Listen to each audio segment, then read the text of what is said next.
In this video, I'll show you how to turn off silver alerts on your iPhone. This also works for other government and emergency alert notifications on iPhone. First, open the Settings app on your iPhone. Next, scroll down and tap on Notifications. Now, scroll all the way to the very bottom until you see the Government Alerts section.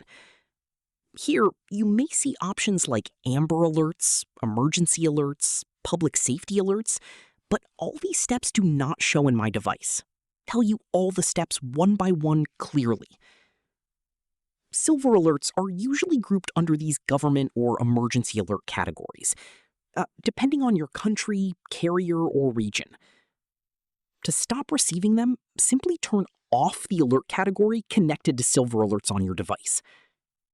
Keep in mind that disabling these alerts may also stop other important emergency notifications from appearing on your iPhone. Also, in some countries or with certain carriers, Apple may not allow specific government alerts to be disabled individually. And that's it.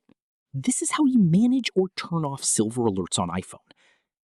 If this helped, make sure to like and subscribe for more iPhone settings guides, iOS tutorials, and tech tips.